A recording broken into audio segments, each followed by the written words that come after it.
Siapa? Siapa yang memakai nama Yesus tapi Ya, pengantar ini singkat para sahabat. Mantep TV sudah standby. Di like, di subscribe, di share sebanyak mungkin untuk supaya mencegah sahabat-sahabat kita di luar sana Tidak terpengaruh terhadap pemurtadan.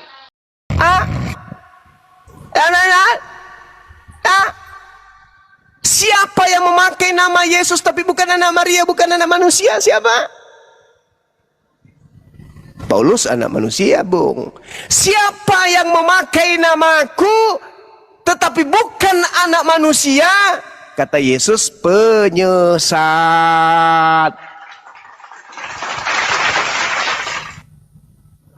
Ayo, waspadalah wahai muridku kepada penyesat yang datang kepada kalian dengan memakai namaku. Penyesat itu datang dengan memakai nama siapa? Akulah Yesus. Memakai nama Yesus. Ayo. Jadi kalau dikatakan ikutlah denganku, syaratnya harus dua ini kamu ikuti.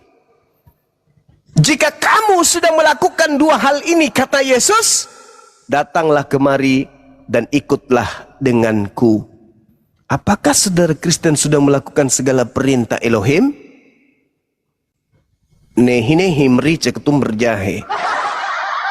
Apakah orang Kristen sudah menjual seluruh hartanya dan diberikan kepada si miskin? Ente leheng ente. Lalu kenapa mereka mengatakan pengikut Yesus? Sementara untuk menjadi pengikut Yesus dua syarat tadi. Matius 19 nomor 16 nomor 21 22. Kalau kau sudah sempurna melakukan itu semua, barulah kau datang kemari dan ikut aku. Kalau kau tidak melakukan itu, datang ke aku. Piye toh mas? Lalu aku tidak mengenal kamu. Kamu semua adalah pembuat kejahatan. Kamu melakukan gak apa yang diperintahkan oleh Bapak? Melakukan dong. Coba turunkan celana lo. Ketepak. Si Ucok masih pakai helm. Coba periksa lagi gigimu. Mulutmu bau babi. Gimana? Bapak menginginkan kudus itu bersunat. Kudus itu tidak makan babi. Gigimu sela-selanya banyak daging babi. Gimana? Jadi pengikutku. Syarat pertama kamu nggak lalui. Tuhan mengatakan, Yesus mengatakan, jika kamu ingin mendapatkan kebenaran hidup kekal, lakukan segala perintah Bapak. Perintah Bapak ya Ucok potong. Perintah Bapak ibadah ya hari Sabtu. Perintah Bapak ya ibadahnya di sinagoge. Perintah Bapak yang mandi tahir, mandi junub. Perintah Bapak lepaskan terompa, lepaskan sepatu, sendal merek apapun sendalmu lepaskan. Kalau ingin masuk rumah ibadah baik suci. Pesan Bapak jelas loh, kulub harus bersih. Pesan Bapak jangan kau masukkan makanan haram ke dalam perut lu. Kamu napasmu ketika kamu tarik aromanya bau babi. Kau hembuskan aromanya bau anjing. Kau bersin aromanya bau kera. Kau nguap berasa bau biawak. Nah itu semua makanan yang diharamkan oleh Bapak. Gimana kamu bisa menjadi pengikut mendapatkan hidup yang kekal? Edan. Gimana bisa? Ada seorang yang datang kepada Yesus dan berkata, Guru, perbuatan baik apakah yang harus kuperbuat untuk memperoleh hidup yang kekal? Jawab Yesus, apakah sebabnya engkau bertanya kepadaku tentang hal yang baik? Hanya ada satu yang baik, bukan dua, bukan cuma satu doang. Jangan kau pikir menyembah kepada sesamamu makhluk itu baik, jangan. Satu doang yang baik, kata Yesus. Hanya ada satu yang baik. Tetapi jika kau ingin masuk ke dalam hidup, turutilah segala perintah Allah. Selamat malam Bang Cuma, saudara semua, selamat malam. Malam. Silakan, silakan. Jadi tadi saya luar biasa ya mendengar Bang Cuma bilang bahwa kalau tidak sunat berarti pasti neraka, tidak bisa surga. Makan babi pasti neraka, tidak masuk surga. Bang Suma, Kata, saya pengen tahu. kata Yesus. Sebentar Bang Suma, saya pengen tahu. Ya. Nanti saudara tunjukkan kata Yesus di mana bahwa tidak sunat. Dan Oh tidak ya, makan. oke. Ya, Oke. nanti ya. Tapi saya ingin, sebelum kita ke sana, saya ingin tahu. Tolong Bang Suma tunjukkan kepada saya di mana data saudara bahwa Adam itu diusir dari surga. Ya, kalau dalam keimanan saudara itu karena gara-gara tidak makan babi atau tidak sunat.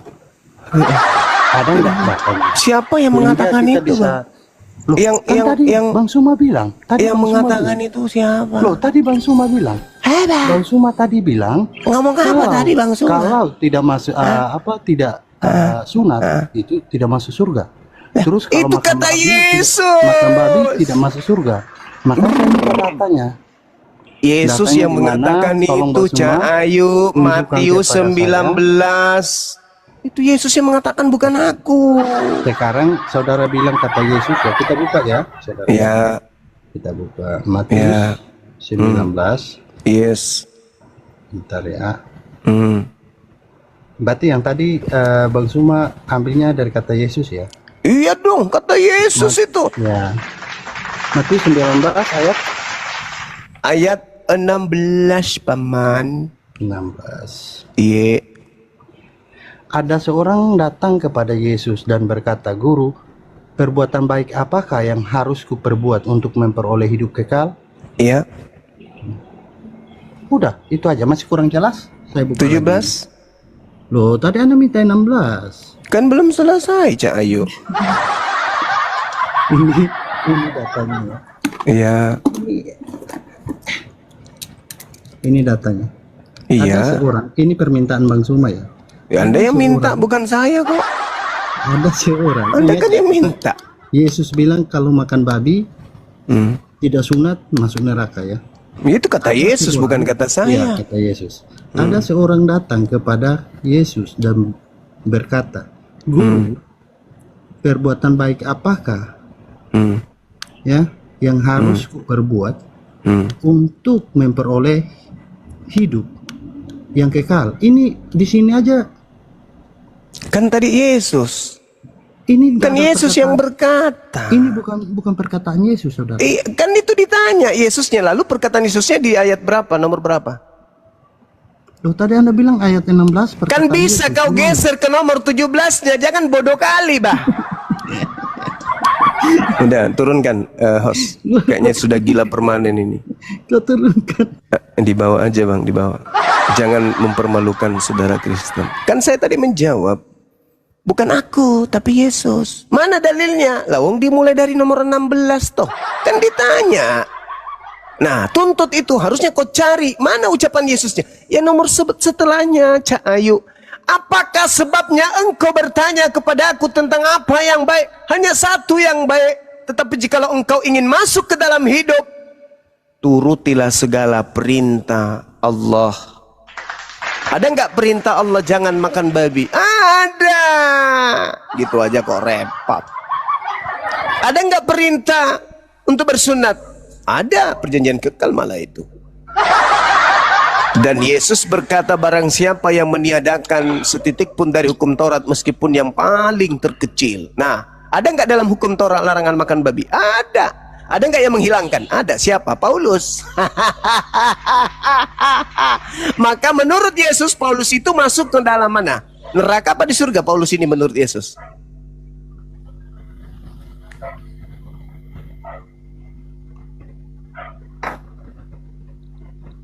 Nah gitu tuh. Kalau belajar itu gitu.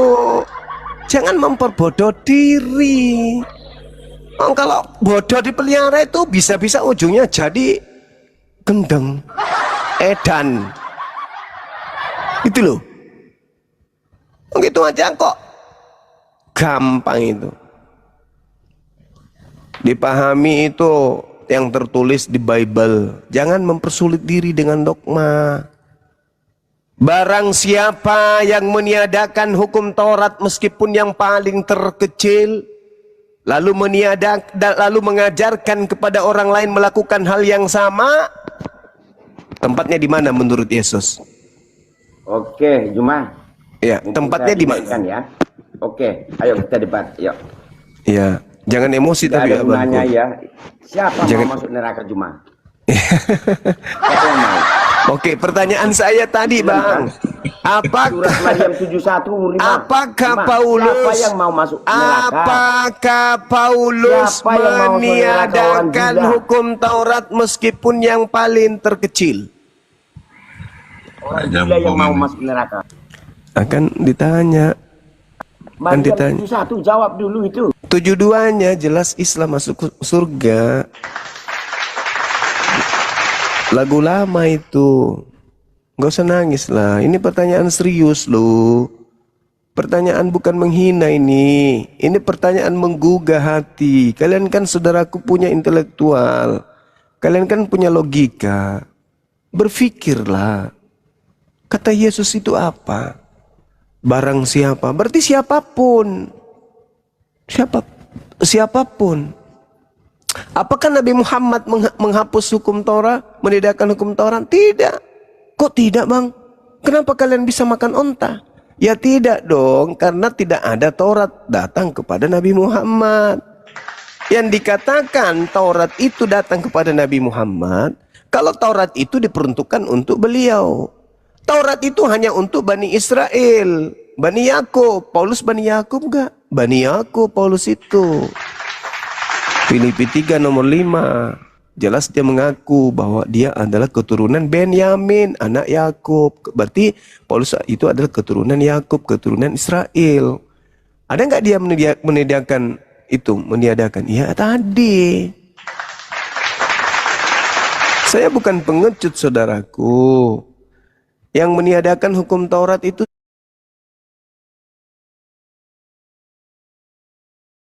ya lu.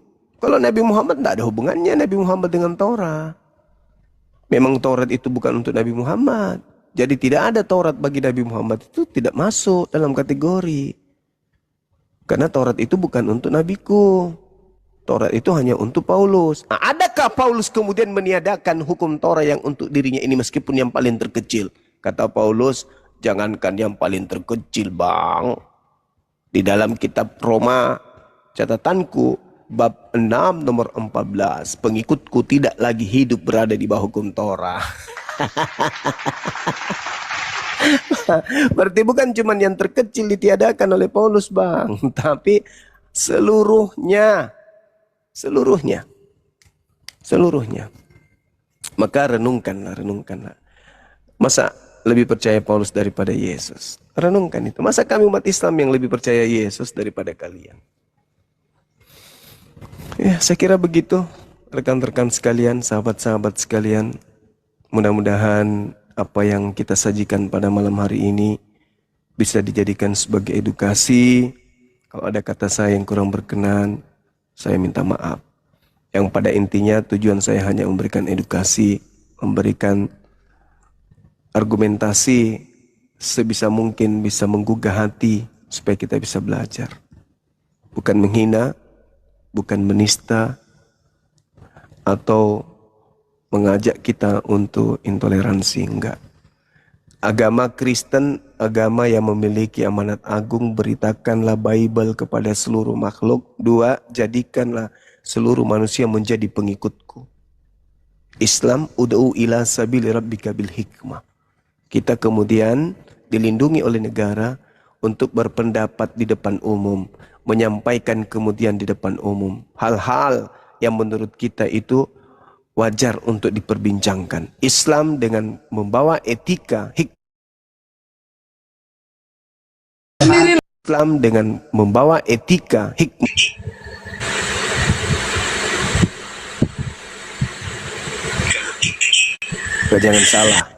Jangan salah dan jangan merasa bahwa ini intoleransi, enggak. Silakan, mari kita bangun diskusi ini yang baik, diskusi yang elegan, yang cakupannya memberikan edukasi kepada anak bangsa, baik Islam maupun Kristen. Saya kira begitu. Kalau tidak ada lagi Kristen, saya di pojokan. Kalau ada dan diizinkan, biar saya berargumentasi kembali. Silakan.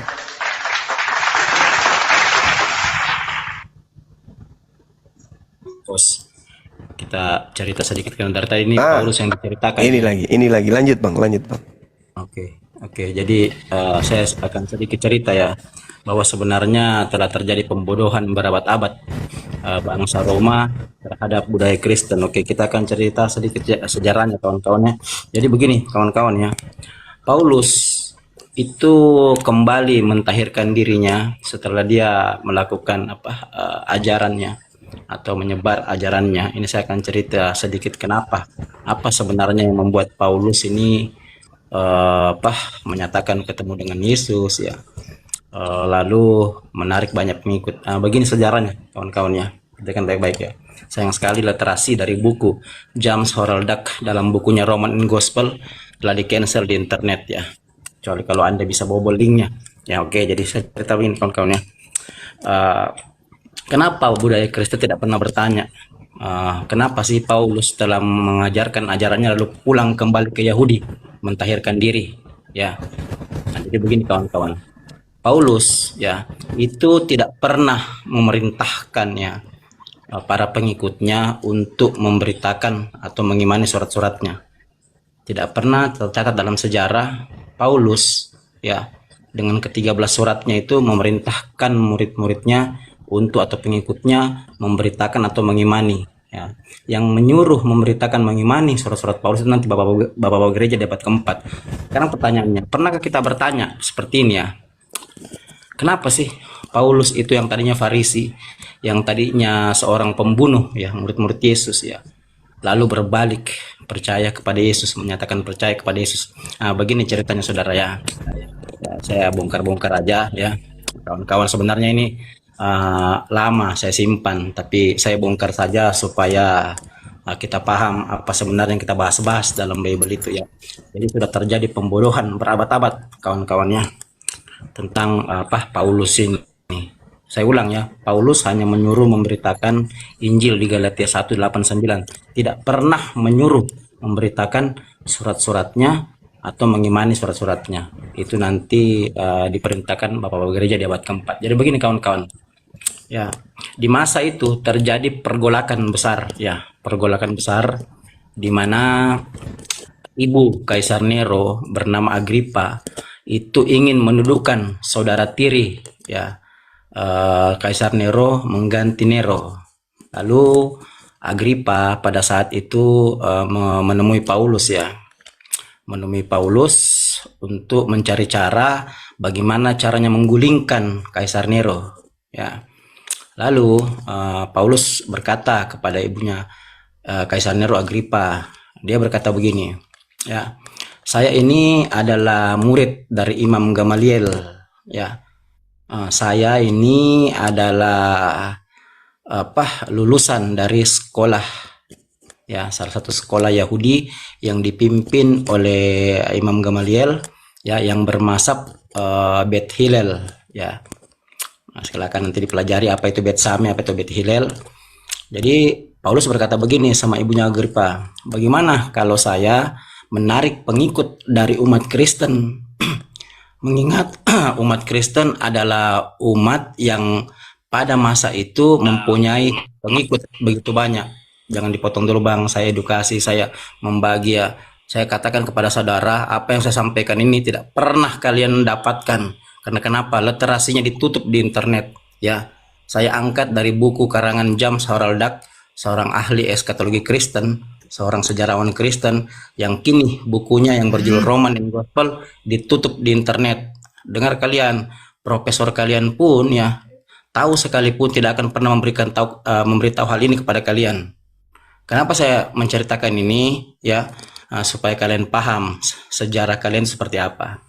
Jadi Paulus ya menggunakan ya tangan-tangan sisa-sisa murid Yesus untuk mengambil kendali pada saat itu, di mana mencari dukungan khususnya dari beberapa faksi ya untuk mendukung Agripa menggulingkan ya, Agripa menggulingkan kekuasaan anaknya Nero yang dikenal begitu kejam. Nah, makanya Kalau abang lihat akhir dari kisah ini, Paulus digantung Paulus dipenggal kepalanya oleh Kaisar Nero. Setelah Kaisar Nero memenggal kepala Paulus, lalu membunuh Agripa ibunya dan membunuh saudara tirinya. Jadi kita kembali. Jadi kawan-kawan, Agripa meminta Paulus untuk mencari pengaruh, ya, menggulingkan Nero. Paulus punya saran lewat kekasihnya Tehla, ya, yang membantu menulis 13 surat Paulus, ya, yang ada dalam Bible, ya.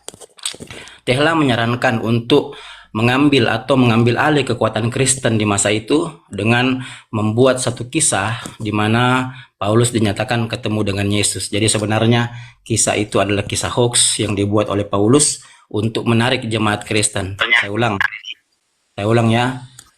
Kisah-kisah Rasul 9, ya, yang diceritakan dalam Bible sebenarnya adalah kisah hoax, bohong, yang diatur oleh Tehla dan Paulus untuk menipu orang Kristen. Saya ulang ya, rekam di bawah ya. Saya ulang. Kisah Rasul 9 di mana diceritakan bahwa Paulus bertemu Yesus di Damsik, ya.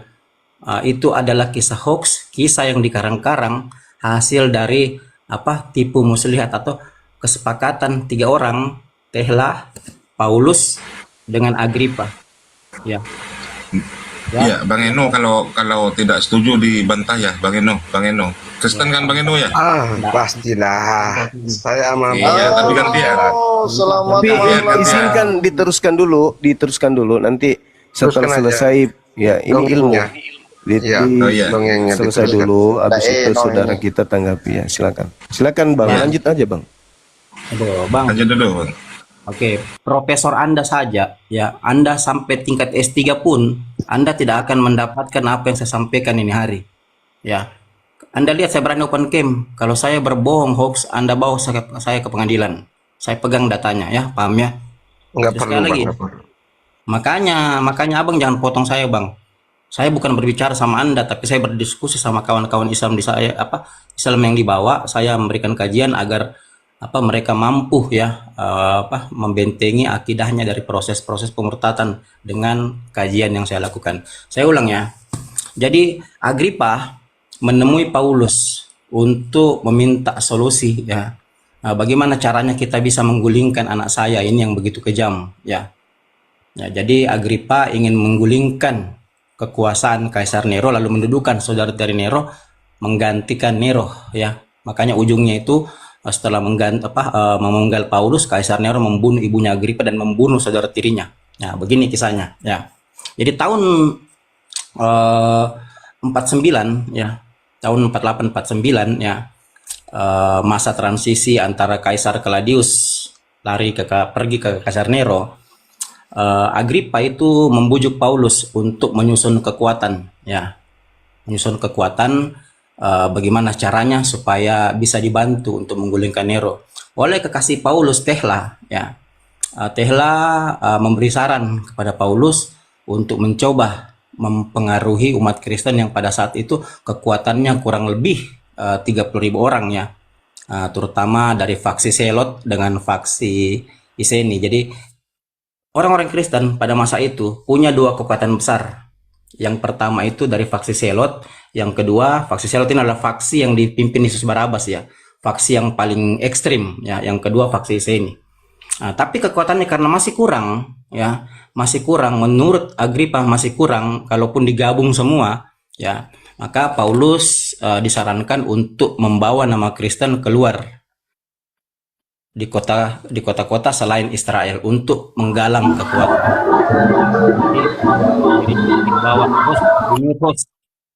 Ya. Jadi Paulus memberitakan ajarannya, Bang, itu tidak murni untuk memberitakan Injil, tapi menggalang kekuatan, ya, menggunakan budaya Kristen, menggalang kekuatan untuk mencari, ya, mencari orang-orang yang bisa dipengaruhi secara religius untuk membantu menggulingkan Kristen. Dia tuh bisa, Mam. Kok mabuk aja dia? Dan mana ini? Aduh, King, gimana tuh? Diturunkan aja, King. Tuh, Kak. Turunkan Betul. aja. Ya. Jadi begini, ya. Ketika Paulus menjalankan ajarannya, maksud Paulus itu tidak lain tidak bukan semuanya karena situasi politik di zaman itu. Paulus diberi target oleh Agripa ya agar mampu menggalang pengikut sebanyak mungkin. Makanya Tehla memberi saran agar Paulus mengambil alih budaya Kristen. Karena pada saat itu budaya Kristen adalah budaya yang paling disukai masyarakat di Yahudi maupun di luar Yahudi, karena kelompok Selot itu bergabung ya dengan murid-murid Yesus. Makanya ada itu murid Yesus namanya Simon, orang Selot ya. Anda tahu Selot itu faksi yang paling radikal, faksi yang selalu memberontak pada Roma, kan begitu. Nah, jadi setelah Paulus berhasil ya membuat cerita palsu ketemunya dengan Yesus yang berakibat ya Barnabas percaya padanya ya, lalu menyampaikan memperkenalkan Paulus kepada murid-muridnya, akhirnya bisa mempersatukan umat Kristen ya, terutama saat konsili Yerusalem 50. Paulus keluar karena kekuatan pada saat itu masih sekitar 30.000 orang. Paulus keluar mencari dukungan, keluar dari dari Israel. Dia cari di Antioquia, bahkan dia sampai jauh ya. Kalau abang baca itu Paulus sampai jauh, bukan hanya di Antioquia saja, tapi di luar sampai perbatasan Eropa. Nah, Paulus mendapatkan itu ya. Paulus mendapatkan itu. Jadi digalang kekuatan sebanyak mungkin untuk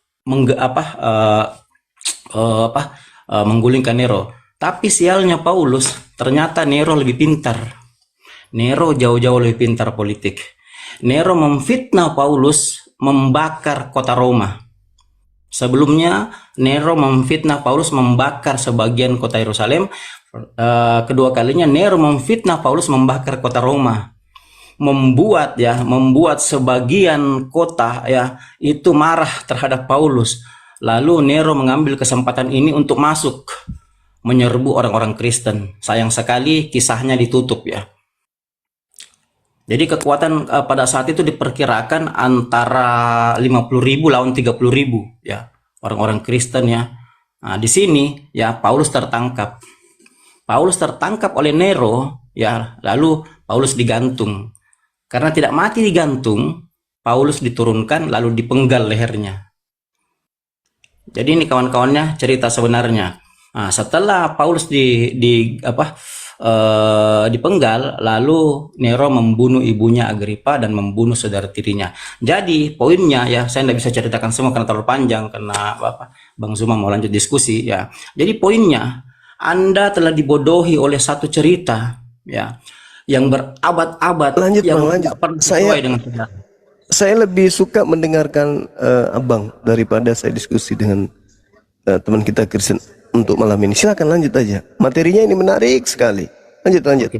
Oke, jadi ya kawan-kawan, Voltaire ya, tahu Voltaire ya? Saya pernah angkat di sini 2 kali. Voltaire itu adalah filsuf Perancis yang pemikirannya ya yang dipakai Maximilian akhirnya menggantung Raja Louis ke-16 ya pada abad ke-18. Voltaire menulis buku ya, abang tahu bukunya ya, yang terkenal itu ada 2. Yang pertama itu Dictionary Philosophy, yang kedua itu Deus et las Hommes.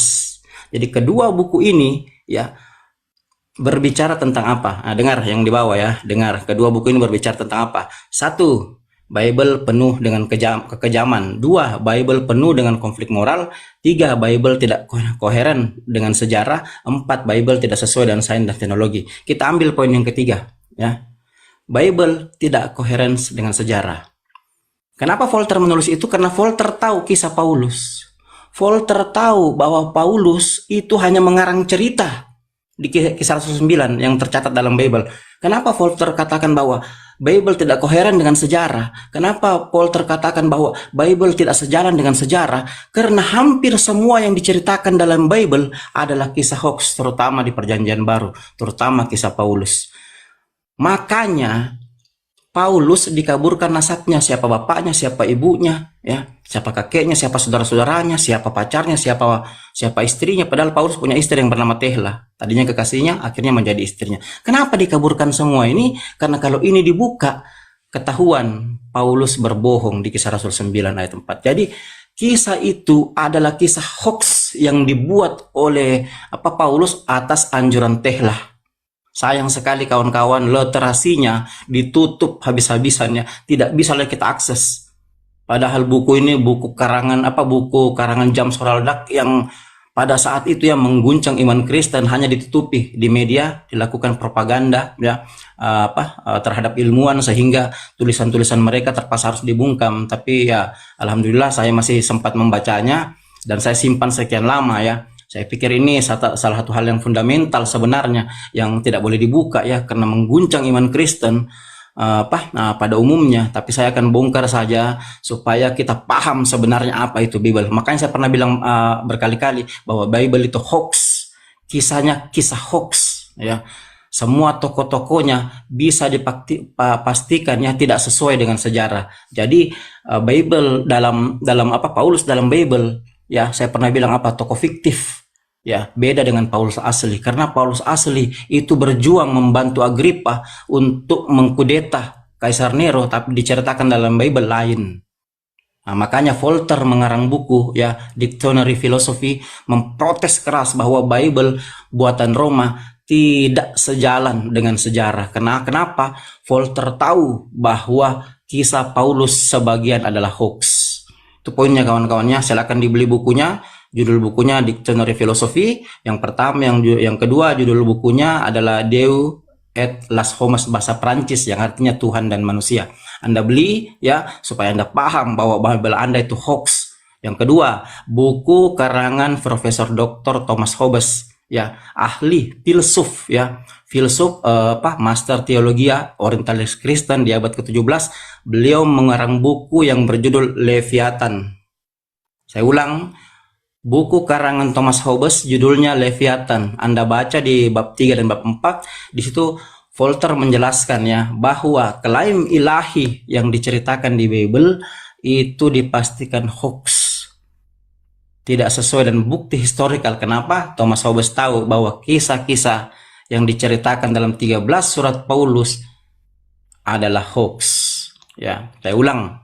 Kisah-kisah yang diceritakan dalam 13 surat Paulus sebagian besar hoax, hanya kisah-kisah karangan yang dibuat untuk mencari atau menggalang kekuatan menjatuhkan Kaisar Nero. Jadi kawan-kawan ya, lakukan studi dalam, baca sejarah dunia ya, baca kaisar-kaisar yang memimpin di kala itu ya, mulai dari Kaisar Tiberius ya. Aduh, saya kena peringatan. Bang Uto kena tombak, Bang Uto kena tombak. Ganti akun dulu Bang Uto. Bentar dulu ya. Sebentar dulu. Algoritmanya terbaca, dia banyak bohong terus. Kena tombak. Bantu tetap layar dulu teman-teman, yuk serentak. 4.300 bantu tetap layar. Posting ulang.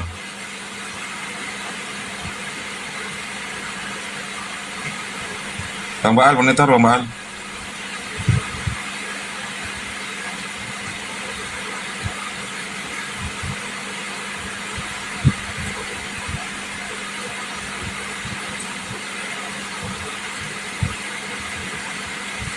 Bang Andi. Berunda masih monitor, berunda. Masih. Bang Uto kena tombak berunda. Iya tahu. Mudah-mudahan beliau naik lagi kembali. Iya. Saya masih penasaran penjelasan beliau. Tapi yang pasti memang betul, tak ada seorang manusia Kristen pun yang tahu siapa bapaknya Paulus, siapa maknya gitu, siapa orang ini. Tapi catatan bukunya diterima sebanyak 13 buku. Tapi kita orang Kristen, kita tahu bahwa mereka orang Kristen pun tidak tahu siapa nama Bapak Paulus ini. Iya kan? Iya betul. Nah, itu dia. Bukan hanya Paulus kalau menurut saya ya. Matius, Markus, Lukas, Yohanes, penulis-penulis Bible itu juga kan silsilah keluarganya emang ada? Nggak ada. Mana yang tahu? Itu tombak saya parah. Oke. Lanjut bang. Jadi coba kita pikir baik-baik. Kita pikir pakai logika ya. Kenapa Catholic Identity menulis ya, tidak ada yang mengetahui siapa yang menulis 4 gospel itu. Ini bagian dari pengaburan sejarah, kawan-kawan ya. Jadi sebenarnya saya kadang ketawa kecil ketika saya lihat kawan-kawan baik Kristen Islam itu berdiskusi masalah surat Paulus. Kenapa saya ketawa kecil? Karena yang kita diskusikan ini semuanya hoax, kawan-kawan. Semuanya hoax. Makanya Paulus tidak pernah menyuruh mengimani dan memberitakan surat-suratnya. Paulus pulang mentahirkan diri karena Paulus itu Yahudi asli. Dia itu murid lahir dibawa ke Imam Gamaliel, dibesarkan oleh Imam Gamaliel, ikut sekolah Bet Sefer, ikut sekolah Bet Midras, ikut sekolah Yesifa. Tidak mungkin dia batalkan Taurat. Dia memakai budaya Kristen, kawan-kawan, yang menipu budaya Kristen, mengambil hanya untuk menggalang kekuatan, ya, membantu Agripa. Jadi tidak ada ceritanya, hoax semua 13 surat itu. Paulus sudah menyampaikan sebenarnya dalam surat Galatia yang dikonsilikannya, Galatia 1:8-9, Galatia 5 dan seterusnya. Dia sampaikan bahwa sekalipun kami atau malaikat di surga memberitakan Injil selain yang kami beritakan, maka terkutuklah dia. Surat-surat Paulus bukan Injil. Kalau kalian memberitakan surat-surat Paulus, Paulus mengutuk kalian. Sudah jelas. Sebenarnya Paulus sudah menyampaikan pesan di situ. Hanya kalian Kristen yang tidak melakukan studi dalam. Kalian dibodohi berabad-abad. Makanya banyak sekali ilmuwan yang dibunuh, Bang. Kalau saya mau cerita satu-satu, masuk abad Renaissance, banyak sekali ilmuwan yang dibunuh oleh Roma karena memprotes doktrin dan dogma Roma. Bahkan saya pernah angkat di sini satu buku ya, yang dibuat film ya, karya Umberto Eco, judulnya itu The Name of the Rose. Silakan Anda nonton di YouTube. Itu film dibuat secara kontemporer ya, kekinian. Film itu menceritakan bahwa kepala biara membunuh orang-orang yang mencoba membongkar doktrin dan dogma Roma, khususnya yang mengarah ke Paulus. Tapi sayang sekali karena mungkin yang buat film takut dengan posisi Roma atau kekuatan Roma, akhirnya filmnya dibuat secara kontemporer. Judulnya itu The Name of the Rose, karya Umberto Eco ya. Bisa Anda klik YouTube ya. Itu di situ yang dibunuh orang yang membongkar doktrin dogma Paulus. Hoax semua, kawan-kawan. Hoax semua itu. Coba Anda klik nanti di Google, masih ada cerita literasi bahwa Agripa akan merebut kekuasaan Nero. Klik aja di Google, Bang. Klik aja di Google. Itu masih ada ceritanya sedikit. Masih ada ceritanya sedikit. Literasinya sedikit. Sayang sekali bukunya di cancel ya. Sama dengan buku John McKinnon Robertson ya. Dalam bukunya Pagan Christ. Anda sudah tidak bisa lagi akses di internet. Ditutup, Bang. Dulu, 2013 masih bisa diakses. Ya.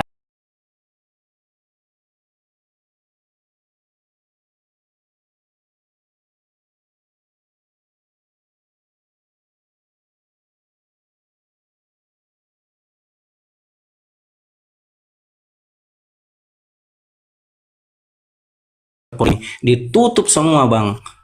Dibunuhin semua para ilmuannya. Ini terjadi dalam sejarah dan masih banyak literasi-literasi yang kita bisa ambil ya sebenarnya kalau kita pintar sedikit dunia IT ya, kita bobol-bobol sedikit lah, kita ambil ya. Banyak yang terkunci ya, atau mungkin berbayar ya. Tapi kalau Anda pintar IT mungkin Anda bisa cari literasinya. Yang jelas, Bang, yang kita bahas-bahas selama ini sebenarnya kita bahas adalah kisah-kisah hoax yang sebenarnya penulisnya sendiri tidak pernah memerintahkan untuk mengimani bahkan memberitakannya. Saya ulang, Paulus tidak pernah menyuruh mengimani dan memberitakan surat-suratnya karena dia tahu kisah-kisah ya yang tertulis dalam surat-suratnya sebagian hanya kisah-kisah rekayasa. Maksudnya hanya untuk menggalang kekuatan, menipu orang-orang Kristen, mengambil alih budaya Kristen untuk menggalang kekuatan, membantu menggulingkan kekuasaan Nero ya, membantu Agripa ibunya menggulingkan Nero. Anda klik di Google ya, klik aja dengan kata kunci Ibu Kaisar Nero Agripa mencoba menggulingkan kekuasaan Nero. Muncul itu ceritanya sedikit, Bang. Muncul ceritanya sedikit. Nah, itu. Makanya Paulus difitnah membakar kota Roma ya. Di kala politik Paulus pada saat itu ya, akhirnya membuat sebagian warga kota Roma berbalik menyerang Paulus. Di kala itu akhirnya Paulus kalah. Dalam penyerangan itu Nero menyerang pasukan Kristen, kalah Kristen ya, berujung Simon Petrus ditangkap. Makanya Simon Petrus itu, Bang, disalib terbalik ya. Nah, Paulus itu dipenggal kepalanya. Nah, itu bukan karena pengajaran, Bang, tapi semuanya murni karena politik. inilah dikaburkan oleh Roma, dikudeta ajaran mereka, ajaran Kristen asli, dibuatlah dewa baru bagi Roma. Ini sudah berabad-abad Bang, berabad-abad ini pembodohan. Jadi kalau kita bahas Paulus, silakan kita bahas Paulus. Yang jelas Paulus yang ada dalam cerita Bible, saya pastikan tidak sesuai dengan Paulus yang ada di abad ke-1. Paulus yang ada di dalam kisah Bible itu adalah Paulus yang direkayasa, yang dibuat sedemikian rupa. Awalnya dari kekasih Paulus yang bernama Tehla. Jadi kisah pertemuan Yesus dengan Paulus ya, itu adalah kisah hoax yang dibuat Paulus untuk mengambil alih budaya Kristen. Itu yang betul kawan-kawannya.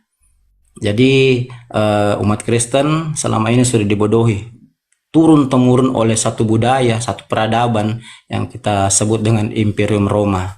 Begitu mungkin. Sampai di sini mungkin ada yang mau menyanggah, bertanya ya. Ya Bang Goto. Bang Goto. Ya, Tadi kan Bang Goto katanya Bang Goto punya datanya. Bang Goto, boleh saya lihat bukunya biar kita cari tahu terbitan tahun berapa Bang Goto? Makanya tadi saya sudah sampaikan kepada Anda Bang, ya. Udah dihapus di internet tadi, udah dihapus di internet. Bahwa sudah di cancel di internet. Udah dihapus. Di cancel ya. Jadi tahan, dia Bang. Bang Goto ini perpustakaan berjalan.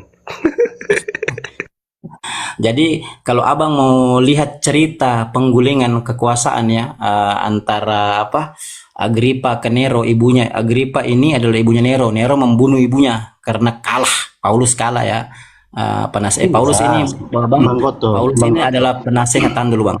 Paulus ini adalah nasihat ibunya Kaisar Nero yang bernama Agripa. Penasehatnya ini Bang. Ya, jadi abang klik aja di Google. Ya, cari literasi Agripa dengan Kaisar Nero. Bagaimana situasi politik di masa itu, apakah sama dengan yang saya ceritakan atau tidak? Kan begitu sayang sekali bukunya Bang Bang Rames. Bang Goto, begini Bang Goto. Bang Goto Alkitab ini kan sudah diyakini sudah lama sebelum Bang Goto ada, bahkan saya pun ada. Nah, tiba-tiba Bang Goto mengatakan ada data demikian. Nah, biar kita uji nih. Terbitan buku yang Bang Goto baca itu tahun berapa, itu yang perlu kita cari tahu biar supaya jangan terjadi satu fitnah gitu loh.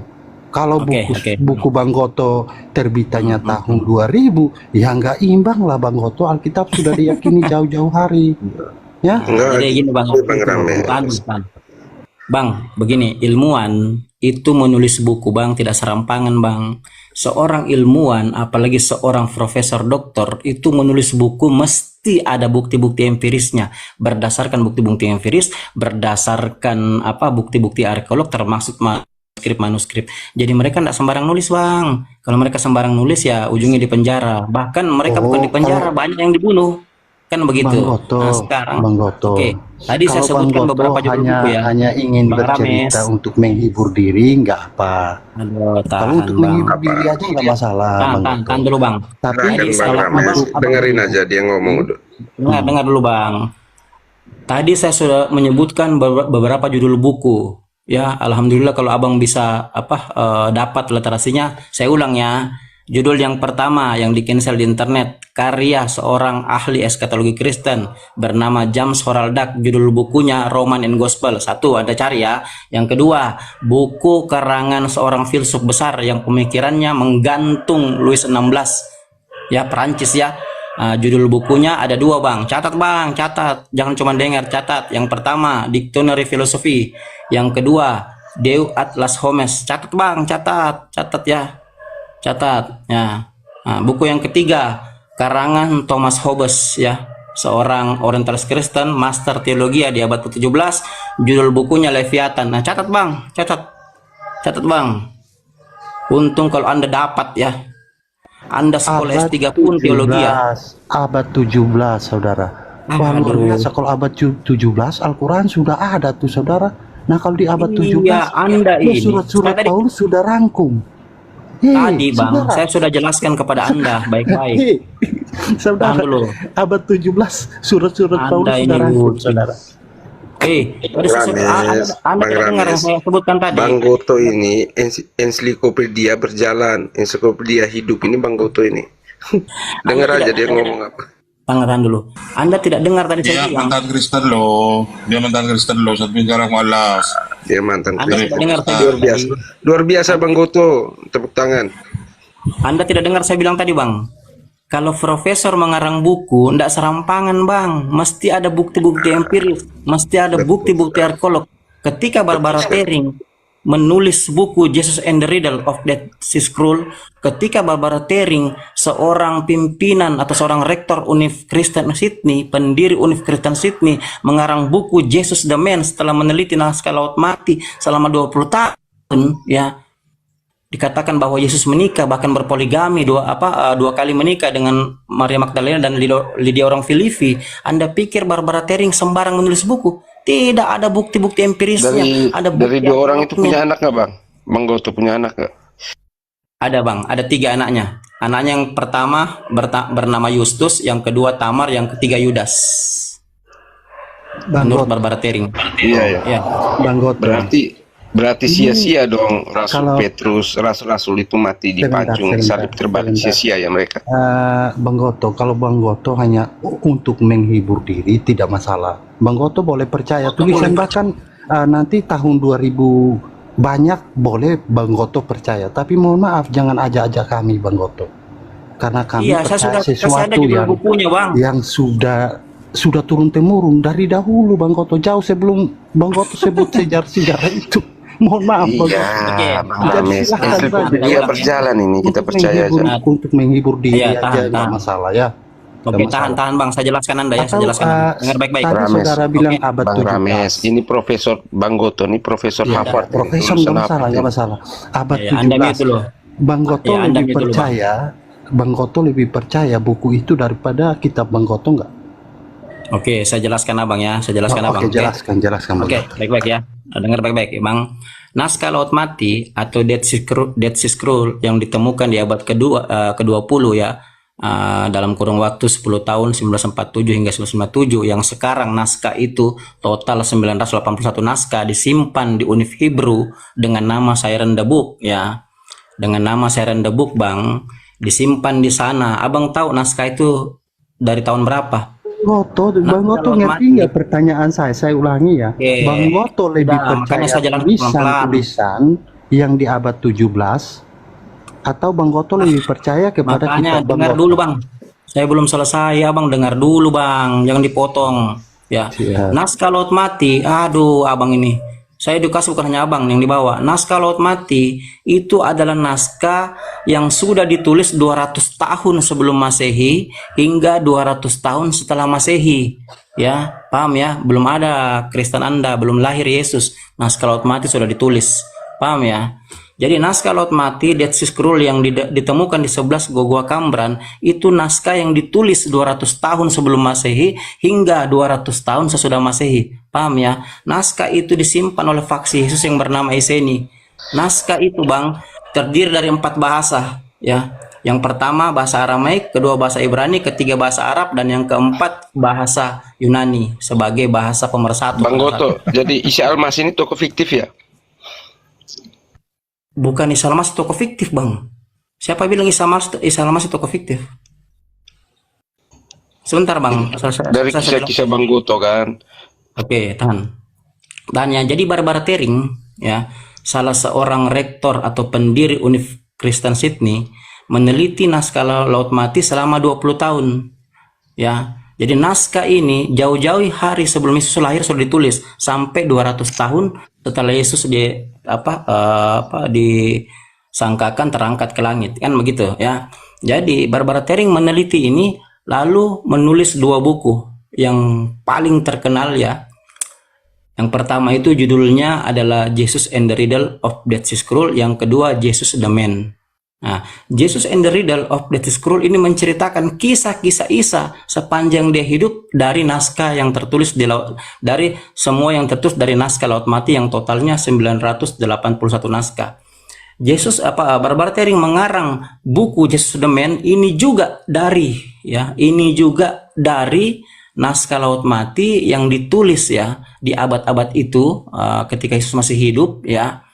Lalu mengarang buku Jesus the Man, dikatakan Yesus menikah dengan Maria Magdalena, lalu ya dikatakan poligami dengan Lydia orang Filipi. Dan tulisan barbartering ini diperkuat lagi oleh tulisan Profesor Dr. Maggie Whitehouse, judul bukunya The Merit of Jesus, ya. Di mana Maggie Whitehouse menyatakan bahwa benar, terbukti, sah, dan meyakinkan dalam sejarah Yesus menikah dengan Maria Magdalena. Apa buktinya dari budaya Yahudi Yesus menikah? Dengar baik-baik Bang ya. Saya ceritakan abang budaya Yahudi karena abang ini dia menikah dulu baru naik ke surga atau sabar Bang Goto, sabar. Dia menikah dulu baru naik ke surga atau gimana tuh Bang? Ya, dia menikah di surga baru menikah. Bang Goto, Isa Al-Masih menikah enggak? Makanya dengar dulu Bang ya. Kalau Isa Al-Masih menikah enggak Bang Goto? Iya, dengar dulu Bang. Makanya ini baru ketemu malaikat ini dia nih. Ya, dengar dulu Bang ya. Bawa kitab baru Bang Goto. Ya, tunggu. Dengar dulu Bang, bagaimana Bang ini? Saya bukan diskusi sama Abang, untuk Abang saja yang dibawa Bang, ya. Jadi dalam budaya Yahudi, makanya jangan ngaku-ngaku Yahudi Bang kalau nggak ngerti budaya Yahudi. Nih, saya pemerhati budaya Yahudi, saya tahu budaya Yahudi dari A sampai Z. Yesus itu hidup dalam budaya Yahudi. Bang Goto, iya. Makanya Abang diam. Bang Goto lebih tahu dah daripada. Diam dulu, Barak Rames, gantian. Aduh, Ya. penonton, mohon tetap layar dulu penonton ya. Kencengkan tetap layarnya, serentak yuk sekarang. Oke ya, oke. Jadi gini Lanjut, kawan-kawan. Bang Goto, aku moderator kok. Oke. Dalam budaya Yahudi Bang, seorang baru bisa disebut rabi, ya, itu harus mengikuti semua aturan yang terkandung atau yang tertulis dalam 613 mitzvot Yahudi yang hukum bakunya disebut halakha. Ya. Dalam 613 mitzvot Yahudi itu ada perintah untuk beranak cuculah dan bertambah banyaklah. Dalam budaya Yahudi, ya, tidak boleh seorang menjadi rabi kalau tidak menikah. Yesus punya pengikut lebih dari 10.000 orang. Paulus punya pengikut lebih dari 30.000 orang, ya. Jadi dalam budaya Yahudi, seorang pengajar Yahudi harus menikah. Kalau Anda tidak menikah, dengan demikian tidak ada yang mau dengarkan Anda. Sekalipun Anda menjadi pengajar, Anda tidak menikah, Anda khotbah 1 harian di sinagoge, tidak ada yang mau dengarkan. Karena kenapa? Tidak sesuai dengan hukum baku Yahudi halakha, tidak sesuai dengan 613 mitzvot Yahudi. Semua rabi-rabi Yahudi, baik Bet Shammai maupun Bet Hillel, kalau Paulus dengan Yesus itu dikenal sebagai Bet Hillel, ya. Pengajar-pengajar yang menganut mazhab Bet Hillel. Jadi dalam bangsa Yahudi Bang ada 2 mazhab besar. Yang pertama itu Bet Shammai, yang kedua Bet Hillel, ya. Jadi Yesus dan Paulus ini berdiri di posisi Bet Hillel, ya. Jadi harus menikah, tidak bisa tidak menikah. Kalau tidak menikah, tidak bisa disebut guru, rabi, ditendang keluar dari sinagoge, tidak boleh, ya. Jadi dalam budaya Yahudi, seorang disebut rabi itu harus menikah dan kalau boleh mempunyai anak, ya. Dasarnya diambil dari mana? Kejadian 1 ayat 26-27, Kejadian 2:18, ya. Jadi semua hukum Taurat Bang itu yang berlaku di bangsa Yahudi itu dasar-dasar hukumnya ada dari 5 kitab Torah, Kejadian, Keluaran, Imamat, Bilangan, Ulangan. Yesus mengikuti ini semua. Makanya Yesus menikah. Menurut Profesor Dr. Maggie Whitehouse, ya, seorang profesor perjanjian baru, ya, menurut barbartering, Yesus secara sah meyakinkan. Bahkan bukannya Yesus, Paulus pun ada literasi tentang di mana Paulus menikahi Tehla. Jadi kawan-kawan, ya, kenapa ini terjadi? Saya pernah ceritakan jelas, ya, secara jelas bahwa pembelokan sejarah ini terjadi di abad ke-4 ketika Roma ingin membentuk sekte baru lalu mengkudeta ajaran Kristen asli. Jadi Kristen asli yang berdiri di Antioquia dalam Kisah Rasul 11:26 itu masih menganut monoteisme Yahudi. Datang Roma mengasimilasi paksa budaya mereka karena Roma penyakitnya menurut tulisan Herodotus, ya, seorang sejarawan Roma. Beliau mengatakan bahwa Roma penyakitnya itu selalu mengasimilasi paksa budaya orang. Dewa Mesir Osiris diambil, Atis diambil, Dionysius diambil. Ketika Yesus dan Paulus terkenal di zamannya, diambil oleh Roma, dijadikan dewa baru mereka. Makanya tercatat dalam Bible Anda 1 Korintus 4 ayat 15, siapa itu Paulus, ya. Bang Goto, saya tidak berbicara tentang buku-buku yang ditulis oleh manusia, ya. Nah, saya ingin tanya nih, lebih unggul mana buku yang Bang Goto bilang dibanding kitab Bang Goto sendiri? Makanya di sana saya tanya, apakah menurut kitab Bang Goto, Terus kitab keyakinan Bang Goto, Isa pernah menikah nggak? Saya pengen tahu tuh. Oke, Iya, Kalau Yesus, menikah, sabar-sabar anaknya Bang. siapa? Saya Bang pengen Goto, tahu. terus Bang Goto, Yesus silakan. kan, pasti Isa beda dengan Yesus jawabannya. Terus Yesus itu naik. Nggak, saya dengar baik-baik Bang. bertanya tentang Yesus. Saya bertanya tentang Isa. Oke, Ayo, dengar Bang baik-baik Goto. Bang ya. Ya, Dengar ya. baik-baik. Silakan Bang Goto. Dengar baik-baik ya. Islam itu searah sejalan dengan seluruh ilmu pengetahuan. Ilmu pengetahuan Bang seperti mata rantai. Sejarah tidak boleh melupakan budaya, budaya tidak boleh melupakan antropologi ya, antropologi tidak boleh melupakan sosial dan yang lain. Jadi seperti mata rantai Bang ya. Islam tidak melawan itu ya. Dalam Islam tidak diceritakan secara eksplisit. Tahan dulu Bang, Anda potong-potong, saya kasih Anda kuliah gratis ini. Kalau perlu sampai 5 SKS. Betul ya? Bang Rames, tahan aja santai. Silakan Bang Goto, terbaik memang ini. Silakan Bang Goto. Dalam budaya Islam, tahan dulu Bang. Dalam budaya Islam tidak diceritakan secara eksplisit Isa menikah atau tidak ya, tidak diceritakan ya. Karena Al-Qur'an bukan buku sejarah, Al-Qur'an bukan buku biografi. Ngapain Al-Qur'an mau ngurusin Yesus menikah? Tidak ada itu Bang ya. Tidak ada. Yesus hanya Al-Qur'an hanya menceritakan sedikit tentang Isa di masa hidupnya. Kan begitu, kita bisa baca di Maryam 30 juga ada. Jadi Bang ya, kalau Abang bilang ya bahwa apakah saya percaya Al-Qur'an dengan buku-buku, saya lebih percaya Al-Qur'an karena Al-Qur'an semuanya sejalan. Semua tulisan-tulisan profesor sejalan dengan Al-Qur'an. Apa buktinya? Ada di surat Al-Baqarah ayat yang ke-79 ya. Dengar baik-baik bunyinya yang sering kita baca. Bismillahirrahmanirrahim. Fa wailul ladzina yaktubunal kitaba bi aidihim Zumayat kuluna azamin indillahi liyasitaru bihi sumanang kalila. Tahu artinya Bang? Celakalah mereka yang menulis kitab dengan tangan-tangan mereka sendiri lalu mengatakan ini dari Allah dengan maksud menjualnya dengan murah. Abang tahu Bible Abang? Abang tahu Bang? Bible Abang itu baru ditulis abad keempat. Kodeks tertuanya bernama Vatikanus dan Sinaiticus ya. Setelah itu menyusul Besae dan Alexandrianus. Abang punya kitab itu bukan Injil, Bible bukan Injil, Injil bukan Bible. Bible ditulis seperti diterangkan dalam Al-Quran. Celakalah orang yang menulis kitab dengan tangan-tangan mereka sendiri. Kalau Abang baca buku karangan yang saya sebut tadi, Thomas Hobbes ya, dalam bukunya orang mana yang menjelaskan ini? Kau menjelaskan ngawur sekali aja kau. Bang Goto kan lagi bilang alos. Kau tunjukkan dalilnya, saya mau lihat kau dulu. Kau tunjukkan dalilnya. Ini alos, diam. Sudah dikasih referensinya. Referensinya udah dikasih. Raja kau. Ini Tunjukkan dalil. Kan ada referensinya dari tadi. Referensi dia lagi bilang celakalah orang yang menulis kitab-kitab dengan tangannya sendiri, sedangkan Al-Quran juga tulisannya saja. Sudah selesai. Dia semakin banyak bohong, semakin menutup dirinya sendiri ini. Biarkan. Kau seakan-akan bahwa kau itu manusia yang paling pandai sudah kau. Turunkan aja host. Percuma saya bicara, turunkan aja, tidak bisa ya. Saya dari tadi bawa bukti data sejarah, judul-judul buku, bahkan bawa ayat Al-Quran, bawa ayat kau. Iya, tahan. Saya sepakat. Luar biasa sekali Abang. Kalau saya hoax tidak mungkin saya berani open cam. Kawannya, tidak mungkin ya. Saya tidak kayak Anda menghujat lalu lari ke Amerika kayak Edis ya. Tidak ada diajarkan Yesus begitu. Jadi kawan-kawan, Bible Anda, kodeks tertuanya itu bernama Vatikanus Sinaiticus yang baru ditulis tahun 325 sampai 330 oleh seorang yang bernama Eusebius. Ya, Anda tahu Eusebius siapa? Anda pernah baca Edik Diocletianus? Tidak pernah, tidak sampai otak kalian. Kalian tidak pernah baca sejarah dunia. Tulis Bang. Kanonisasi atau baru ditulis? Oke, makanya Abang diam Bang. Saya ini kasih kuliah gratis loh, tidak pakai perpuluhan. Ya, saya gratis full. Anda tidak usah bayar saya. Ya, kan begitu. Jadi kawan-kawan, Bible Anda, Bible Anda itu ditulis di abad keempat ya, menggunakan bahasa Yunani, teks original Anda. Ya, ditulis dalam kurun waktu 5-6 tahun sampai Eusebius dikatakan meninggal. Siapa Eusebius? Nah, ini saya ceritakan Anda sejarahnya.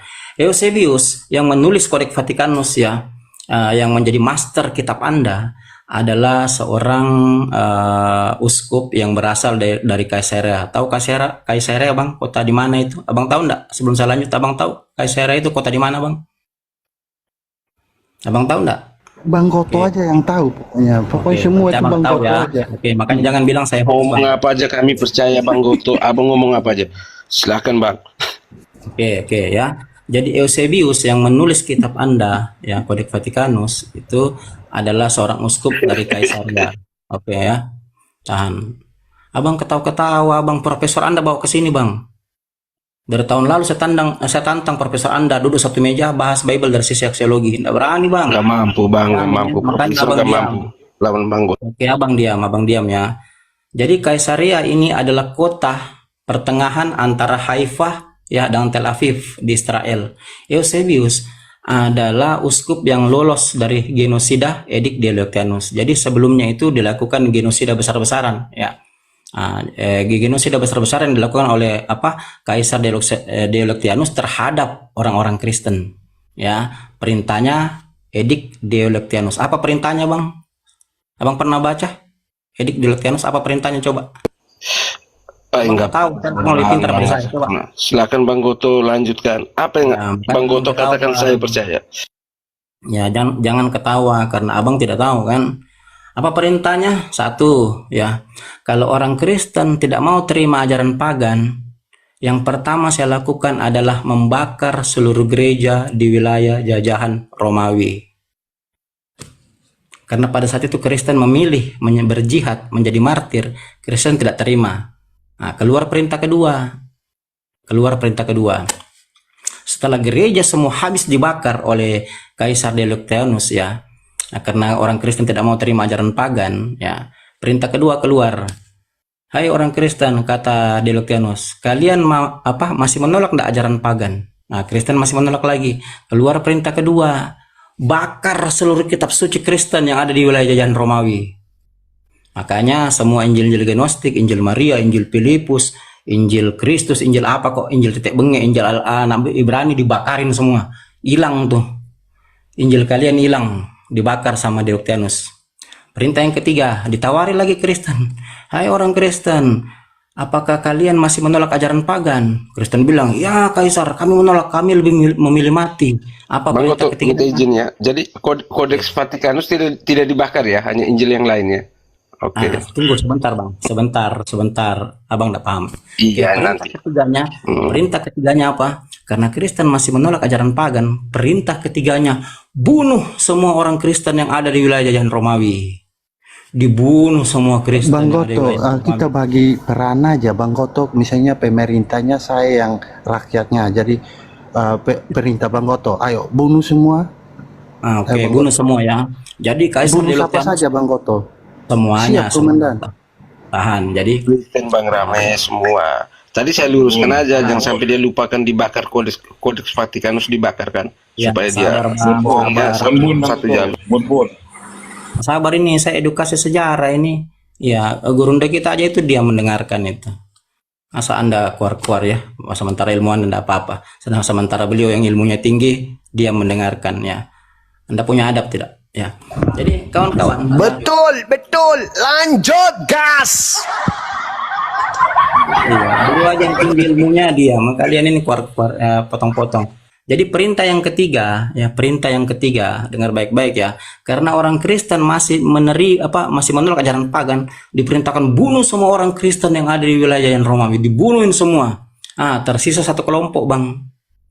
Apa kelompok ini? Inilah kelompok yang dipimpin oleh uskup yang tadi saya sebut namanya Eusebius. Lalu karena kelompok ini ya masih tersisa Kaisar Konstantin ya, pengganti Diocletianus, menghadap ke mereka ya, karena tersisa satu uskup di muka bumi ya, namanya Eusebius.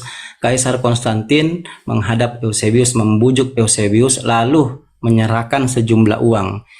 Kaisar Konstantin berkata kepada Eusebius, "Hei Eusebius, ya, jika engkau mau bekerja sama dengan aku akan mengangkat engkau menjadi pimpinan Departemen Agama Roma." Bang Goto, kita kayaknya ceritanya kita pakai episode aja Bang Goto. Kita pakai episode aja. Kalau kita habis ceritanya tahun depan baru kita selesai diskusi ini. Iya, Nah, jadi pakai episode Iya Bang aja. Goto gini kan. ini Nah, saya mau edukasi Nah, atau mau sekarang debat ini? ada menarik ini, ada menarik. Tadi Bang Goto mengatakan bahwa orang-orang yang menulis dengan tangannya sendiri dan berkata ini dengan Allah, dari Allah ya. Ya. Bahkan Bang Ya Goto makanya Abang mengatakan diam, bahwa Bang. itu Abang diam. Saya orang-orang yang menulis dengan tangannya sebentar. sendiri dan Nah, berkata sebentar. ini dari Allah. Ya, Jadi sebentar. Al-Quran itu Makanya Bang ditulis diam, Allah ya, bukan manusia ya. Sebentar. Udah Goto. Bang diam ya, diam Bang. Diam ya. Saya ulang ayatnya ya. Sebentar Celakalah dulu. orang-orang yang menulis kitab dengan tangan-tangan mereka sendiri lalu berkata ini dari Allah. Ya, saya bertanya ya, Bang Goto. Betul Bang. Ya, Bang Sabar Goto. dulu Bang. Oh, Udah belum selesai cerita saya. Tunggu Jadi 3 menit harus lagi. Allah yang nulis sendiri ya kitabnya ya Bang. Oke, Ya, selesai Bang. tunggu 3 menit lagi Bang. Tunggu ya. Jadi Kaisar Konstantin ya menyuruh Eusebius, membayar Eusebius, menjanjikan jabatan ya, menyuruh Eusebius menulis ulang Injil-Injil yang sudah dibakarin habis. Sambungan episode Oke. berapa nih Bang Goto? Sabar. Ini saya edukasi bukan untuk Anda Bang, untuk yang di bawah Nggak, itu. maksudnya ini sambungan Ini episode abad, berapa? abad Biar keberapa saya Bang? Abad bisa keberapa? ikuti terus Bang Ini Goto. abad keberapa ya Bang? Abad keempat. 9 ya? Oke, kalau gitu saya tutup aja Bang. Lanjut aja Bang Zuma. Lanjut karena mereka ini saya lihat potong-potong percuma ya, kita tidak ada edukasi. Saya edukasi untuk yang di bawah Bang. Iya Bang, kami kan meluruskan aja Abang cerita abad 1, habis abad 2, 3, 4, jangan sampai keempat. kembali ke 2 kan? Gitu. Aduh, Abang ini. Makanya dengar dulu Bang, 3 menit lagi ya. Jadi apa yang dikatakan Al-Quran itu betul ya. Celakalah mereka yang menulis kitab dengan tangan-tangan mereka sendiri ya. Jadi Eusebius diperintahkan oleh Kaisar Konstantin karena Konstantin ini mengaku bermimpi ya, melihat salib di langit lalu menang perang pada masa itu di Inggris. Jadi pulang Konstantin membujuk Eusebius untuk menekan draft yang namanya Ethic of Milan. Pernah dengar Abang Ethic of Milan? Pernah dengar enggak? Enggak pernah toh? Karena memang Abang enggak buta sejarah, makanya jangan potong-potong Bang. Karena saya berbicara untuk 4.000 yang di bawah ya. Jadi dibuatlah draft oleh Eusebius Ethic of Milan dengan bantuan ya kaisar sebelumnya, Kaisar Licinius ya, bersama Kaisar Konstantin menekan Ethic of Milan atau Delik Milano tahun 313. Isinya Anda baca di Google ya. Saya skip terlalu panjang kalau kita bahas lagi isinya ya. Jadi dari hasil Delik Milano ini terjadi kesepakatan antara Eusebius dengan Kaisar Konstantin. Lalu Kaisar Konstantin menyuruh Eusebius mengumpulkan hasil dari sisa-sisa bakaran kitab suci yang berjumlah hingga ratusan ya. Injil Gnostik pada saat itu ratusan Bang. Ada Injil ini, banyak sekali yang nulis pada saat itu. Dikumpul. Nah, yang tersisa dari hasil bakaran itu tersisa 50 kitab ya. Jadi 50 kitab-kitab kecil dibuat oleh Eusebius, lalu Kaisar Konstantin menyuruhnya menyaring. Dia katakan, "Hai Eusebius, ada perintah dari ibu saya Helena, kau menyaring, saringlah 50 kitab itu menjadi satu kitab, lalu buatlah namanya." Nah, jadi Eusebius mengerjakan ini selama 6 tahun. Setelah selesai, Eusebius memberinya nama The New Testament yang Anda sebut dengan Perjanjian Baru. Lalu setelah jadi The New Testament, kawan-kawannya, jadi The New Testament ditempelkan oleh Eusebius dengan kitab yang dicuri dari Yahudi, namanya Septuaginta. Ditempelin 2, lalu diberi nama Bible ya, Biblos ya. Bang, jangan sampai salah ya. Tadi Abang nyebut 50 perjanjian baru. Perjanjian baru hanya 27 aja Bang. Jangan sampai salah. Luruskan. Parah ini. Nggak boleh baik. Bang Eno, itu guru. Perjanjian baru cuma 27 kan, jangan sampai dia salah cerita Bang Rames. Kita luruskan kan. Bang Eno itu kan Anda ini parah ini. Kan dari awal kan saya sudah Kan dia nyebut menyenangkan 27 dirinya Bang Rames. Kita luruskan. Turunkan dulu ini Bang Arif. Saya bodoh sekali nih orang, enggak dengar saya bilang tadi. Itu 50 kitab bukan perjanjian baru dong. Itu 50 kitab dikumpul dari hasil bakaran Injil-Injil Gnostik. Jadi semuanya sisanya ada 50 kitab. Lalu Kaisar Konstantin menyuruh Eusebius ya atas perintah ibunya Helena, dari 50 sisa bakaran Injil-Injil yang Gnostik ini Bang ya, dicampur jadi satu, disaring menjadi satu, lalu ditambahkan oleh karya Eusebius, lalu disebut Codex Vaticanus, lalu ditempelkan dengan kitab yang kau curi dari Yahudi itu Septuaginta, ngerti? Ditempelkan, disebut Old Testament dengan The New Testament ditempelkan, lalu disebut dengan Bible. Bible pun berasal dari kata Biblos. Anda tahu dari Biblos dari mana? Dari nama kota dewa sana di Lebanon sana, ya. Nanti saya jelaskan sejarahnya itu. Jadi ditempel, Bang. Jadilah Bible Anda tuh. Jadi Bible Anda itu bukan bahasa Ibrani, bukan bahasa Aramai. Atau masih bersambung ini? Apa masih episode selanjutnya? Ya sudahlah, Anda turun saja karena Anda ada guna Anda di atas. Jadi setelah ditempel jadilah Biblos. Tahan ya. Tahun 330 jadilah Biblos. Beberapa tahun kemudian dikanonikan di kota Laodikia tahun 364. Karena belum sah di situ, dikanonikan ulang di Hippo tahun 393. Belum sah lagi di situ, lalu Paus Damasus I dengan Kaisar Theodosius menyuruh menulis ulang Bible karangan Eusebius dengan teks Vulgata. Jadi beliau Kaisar Roma, Kaisar Theodosius I dan Paus Damasus I menyuruh orang yang bernama Hieronymus Santo Jerome untuk menulis ulang Bible dengan teks Vulgata. Anda tahu Vulgata apa? Vulgar. Makanya banyak di Bible Anda itu menurut Voltaire penuh dengan konflik moral, ya. Amsal 7, 18, 19. Baik, marilah kita memuaskan birahi sepanjang suamiku keluar atau tidak ada di rumah. Kan banyak begitu, ya. Itu di Perjanjian Baru apa Septuaginta, Bang? Tunggu sebentar, Bang, ya. Jadi ditulis ulang, ya, di tahun 382, ya, sebelum dikanonikan di Konsili Kartago 397. Jadi ditulis ulang 382 dengan teks Vulgata, lalu disahkan. Anda tahu ediknya apa? Ediknya namanya Tesalonika. Jadi disahkan Bible Anda itu di kota sana, Tesalonika sana, ya, disebut dengan Bible, baru dikanonikan ulang di Kartago, Konsili Kartago. Paham ya? Jadi itu adalah master seluruh kitab suci Anda Kristen yang dibuat abad ke-4, bukan abad ke-1 Bible Anda, bukan abad ke-2, kawan. Abad ke-4 dengan teks aslinya Yunani. Ya, paham ya? Sampai di sini paham? Betul, Bang. Luar biasa, Bang. Luar biasa, Guru. Begini, Bang Goto. Tadi Bang Goto mengatakan bahwa orang-orang yang menulis dengan tangannya sendiri dan berkata ini dari Allah. Bang Goto, saya ingin tanya Bang Goto, yang dimaksud, yang dituju itu kepada Taurat dan Injil atau kepada apa, Bang Goto? Karena bukankah Taurat dan Injil itu adalah kalimat dari Allah? Atau dengar baik-baik ya. Coba Bang Goto. Baik-baik ya. Bible kau itu bukan Injil, Injil bukan Bible. Bible kau itu gospel. Tahu enggak artinya gospel? Gospel itu artinya Injil yang dikarang-karang, dikarang manusia. Betul, Bang Rabas. Goto, di sini enggak luar biasa. Jadi begini ya, Bang. Bang Goto jadi gini ya, Bang Goto. Sabar. Saya tanya dia nih, saya tanya tentang kitabnya dia. Kok dia jawabnya ke kitab saya? Makanya saya belum selesai. Saya belum selesai. Anda. Oke, saya belum selesai. Enggak apa-apa, santai aja. Oke, diam ya. Saya belum selesai. Masih lanjut nih, udah abad ke-4 loh, Bang. Abad ke-5 sekarang. Sampai abad ke-20, Bang. Sudah, saya kira umat Islam tahu kok. Saya sudah jelaskan sejarahnya berkali-kali. Jadi dalam Al-Quran, Bang, dalam surat Al-Imran ayat yang ketiga, ya, surat ketiga ayat ketiga, di situ disebutkan Bismillahirrahmanirrahim. Nazala alaikal kitaba bil haqqi musaddiqan lima baina yadayhi wa ansalat Taurat wal Injil. Dia Allah yang telah menurunkan Al-Quran yang mengandung kebenaran, yang membenarkan kitab-kitab suci sebelumnya, yang menurunkan Taurat dan Injil. Pertanyaannya, Taurat dan Injil apakah sama dengan Bible Anda? Tidak sama, kawan. Taurat, ya, yang terkandung di dalam Tanakh itu hanya berisi total Tanakh. Tahan dulu, Bang. Bang, udah tahu apa-apa. Tanakh itu 24 bab. Anda merubah-rubahnya, Bang, dengan tangan-tangan sendiri. Katolik merubahnya di 46.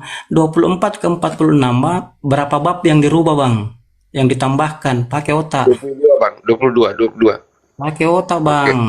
Betul, Bang. Aku pakai otak. Tanah asli, Bang. Tanah asli Torah, ya. Dalam Tanakh itu hanya berisi 24 bab kitab Tanakh secara keseluruhan. Iya, Bang. Sekarang Katolik datang di abad ke-4 merubahnya 46. Benar enggak Al-Quran? Jadi ditambah 22 ya. Ditambah 22 kitab. Benar enggak Al-Quran? Tapi yang 24 itu asli enggak atau sudah dirubah-rubah? Asli, Bang.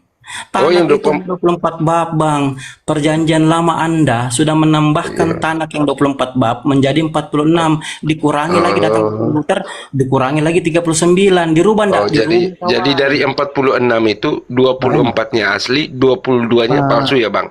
Pak Eno, sebentar Pak Eno. Iya.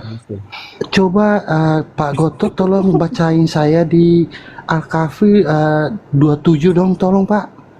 Ya. Biar kita tahu apakah kalimat Sabar Bang Rame, sabar. Jangan ke situ lah. Jadi dia bilang kan 24. sebentar dulu kita Sabar Bang Rames, sabar Bang Rames. Jadi 24 itu asli ya. 24 termasuk kejadian ya. Oke, makanya Abang diam dulu ya. Termasuk kejadian ya, Bang. Ya, makanya Asli Abang ya? diam. Makanya Abang diam dulu, Bang, ya. Kitab Tanah Asli, Bang, itu dikanonikan ulang tahun 70 oleh Ketua Dewan Sanhedrin yang bernama Yohanan bin Seke. Sah sampai detik ini mereka menggunakan kitab Tanak berisi 24 bab. Sekarang pertanyaannya, kenapa Katolik datang merubah kitab Tanak Yahudi menjadi 46? Siapa yang nyuruh tambah, Bang? Siapa yang nyuruh tambah? Oke, Bang. Jadi kejadian yang ditanak di yang Yahudi pegang sekarang itu asli ya, Bang. Di situ dituliskan dikorbankan tuh Ishak bukan Ismail, Bang. Jadi yang benar tanak Taurat dari Tuhan ini yang belum dirubah atau Al-Qur'an, Bang? Silakan, Bang. Abang ketawa. Parah Abang ini. Karena Abang tidak tahu apa-apa ya. Jadi Bang Goto, coba Bang Goto dulu. Atau saya bukain ya Bang Goto ya? Abang ketawa. Enggak, maksud Bang Goto, Oke, mungkin lanjut aja. Bang Cuma terangkan aja, Bang. Siapa sebenarnya dikorbankan? Jangan saya. Kalau saya kalian mencat kalian ya. Mending Bang Zuma aja. Bang Zuma, mending terangkan itu, Bang. Kenapa siapa sebenarnya yang dikorbankan? Atau mungkin Bang Bal kalau masih ada Bang Bal. Ya, gini kan Bang Koto sudah konfirmasi bahwa 24 tanak itu asli. Oke. Nah, Bang Goto harus dengar argumentasinya Bang Goto lah. Jangan. Oke. Sekarang saya tanya Anda, Bang. Dengar baik-baik ya. Pakai otak Anda ya. Jangan pakai dengkul. Sekarang saya tanya. Yang layak disebut anak tunggal itu anak pertama atau anak kedua? Yang layak disebut sabar dulu, Bang. Dari ibu yang sama atau istri saya sama Gundik, Bang? Mau istri Anda Ya, mesti menjurus pada binnya, bin siapa? mau istri Anda 20. Saya enggak tanya. Mau 20 tetap bapaknya rujukannya. Oke ya, makanya Anda gitu. ngerti budaya Yahudi. Nah, baru kita harus fair kan. Istri saya sama Gundik, ngerti nggak? Istri saya sama Gundik. Oke, makanya saya tanya Anda. Nah, kita bicara hukumnya dulu, istri saya yang mana, Gundik yang mana. Kalau anak tunggal ya dari istri saya, cuma satu gitu kan, Bang. Oke, dengar kau baik-baik ya. Dengar kau baik-baik. Yahudi tidak pernah menyebut ketawa-ketawa. Kau tidak ada ilmu ketawa. Yahudi tidak pernah menyebut harga Hagar itu Gundik. Tidak pernah menghinakan Hagar. Ya, kalian itu Putri Raja kok, Putri Raja Fir'aun itu.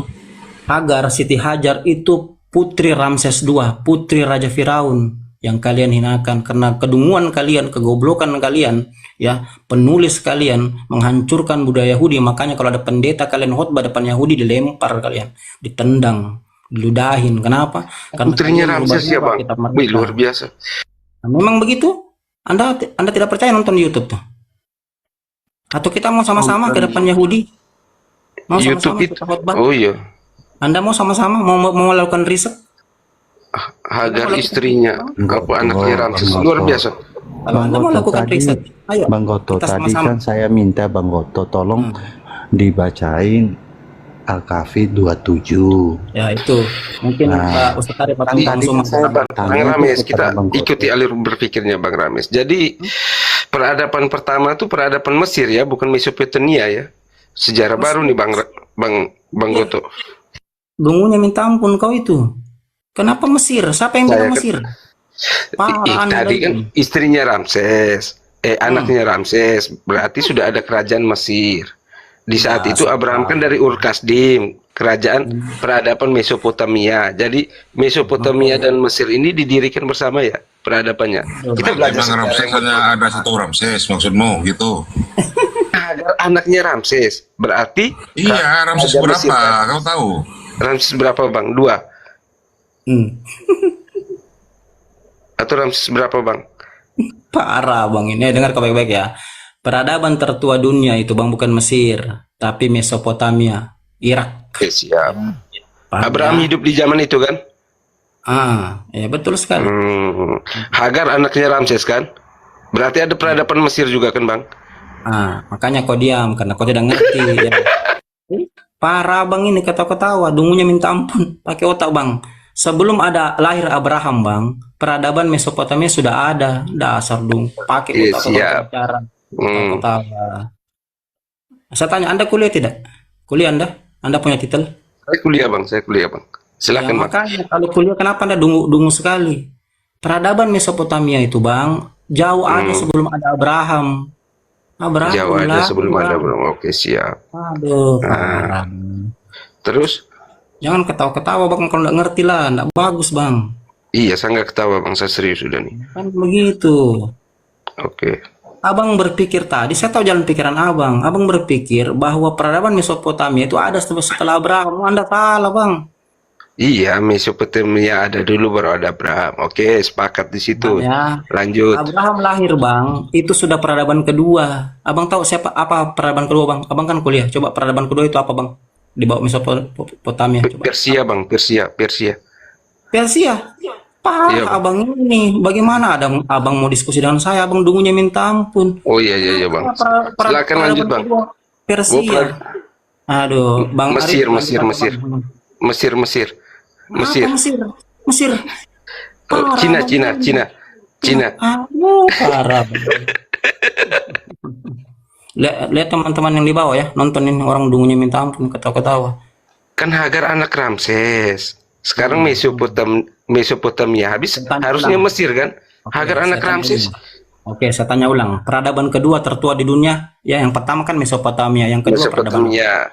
Ya, supaya menjadi faktual Hagar anak Ramses, ya Mesir. Aduh, parah. Kalian dengar baik-baik ya. Peradaban tertua di dunia itu Mesopotamia. Peradaban kedua tertua di dunia itu Hindustan, India. Parah abang ini. Nggak usah diskusi sama saya kalau abang pengetahuannya cetek. Kuliah pun abang nggak ada apa-apanya bang. Terus Jadi, Hagar anak Ramses gimana nasib? Itu Ramses. saja yang gampang. Tahan dulu bang. Itu aja yang gampang. Anda tidak ngerti bang. Iya, anak-anaknya Ramses gimana nih bang? Nasibnya? Abraham itu hidup. Diam ya. Kalau nggak ngerti diam. Abraham itu hidup bang. Sudah peradaban kedua. Peradaban Hindustan. Paham abang ya. Makanya ada dewa dari Hindu yang bernama Dewa Brahmana. Abang tahu Dewa Brahmana siapa? Itu Abraham bang. Parah abang ini. Ya. Oh, Dewa Brahmana itu Abraham ya?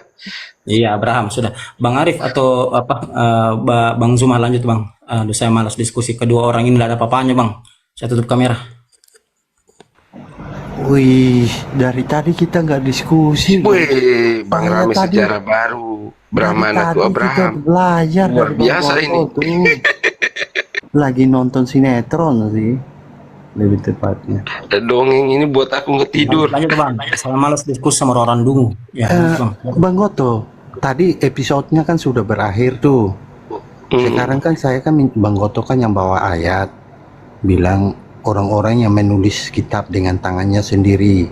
Nah saya kasih Bang Goto nih, Bang Goto tolong dulu jelaskan saya. Tadi kan Bang Goto bilang ada kitab yang sudah dirubah-rubah. Bang Goto baca dulu Al-Kahfi 27 ya, 27. Nanti Bang Goto jelaskan kepada saya. Nanti kita cari tahu ini apakah Taurat dan Injil itu termasuk kalimat Allah apa tidak gitu loh. Ya. Dan apakah kalimat Allah itu bisa dirubah-rubah atau tidak? Silakan Bang Goto. Memang kau telinga swasta. Tadi saya sudah bilang Taurat dan Injil yang disebutkan Al-Quran bukan Bibel kau yang ada dalam Bibel kau. Bibel kau itu Taurat yang berubah-ubah. Saya nggak ngurus ke Bibel saya nggak urus itu Bang Goto. Saya buat apa saya tanya iman saya kepada Anda? Bang Rames, Bibel udah dirubah-rubah seluruhnya ya Bang Goto, seluruh ya Bang Goto. Saya nggak tanya itu. Saya tanya tentang Injil dan Taurat Anda gitu loh yang dimaksud. Bang Goto gimana sih Bang Goto? Ini telinga swasta. Tadi saya sudah jelaskan, saya sudah baca ayatnya Al-Imran ayat yang ketiga, surat ketiga. Bukan Ali Imran, Al-Kahfi. Al-Kahfi dasar dungu kau.